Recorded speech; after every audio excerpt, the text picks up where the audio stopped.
Todo na ang gagawing kampanya ng mga kandidatong senador na kaalyado ni dating Pangulong Rodrigo Duterte. Sa natitirang mga linggo bago ang halalan, puspusan ang mga gagawing mga grand rally motorcade at naisasagawa sa iba't ibang panig ng bansa. Si Troy Gomez sa balita. Mas pinaigting ng mga Duterte senatorial candidates ang kanilang kampanya habang papalapit na ang eleksyon. Simula Abril 23 hanggang Mayo 9, sunod-sunod ang mga grand rally, motorcade at pagtitipon sa iba't ibang rehiyon para maiparating sa taong bayan ang mensahe ng malasakit, aksyon at disiplina. Mag-uumpisa ang serye ng rally sa Sugod Southern Leyte sa April 23.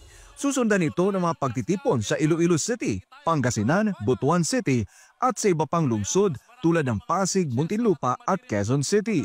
Para sa tuloy-tuloy na pagsiservisyo sa bayan! Isa sa mga highlight ng kampanya ang Labor Day Rally sa Liwasan Bonifacio sa Maynila sa Mayo 1.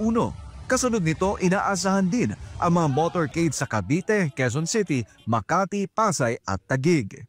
Kasama sa mga nangunguna sa kampanya ang mga kandidatong bahagi ng grupong Duterte 10 o PDP Laban na layuning ipagpatuloy ang mga nasimulang reforma ni dating Pangulong Rodrigo Duterte. Sa pagtatapos ng kampanya, inaasahan ang isang malaking meeting de avance sa Maynila na maaring ganapin sa Mayo 8 o sa 9.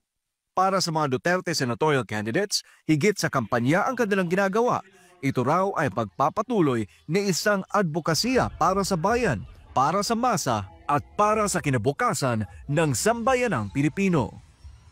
Para sa Diyos at sa Pilipinas kung mahal, Troy Gomez nag-uulat, SMNI News.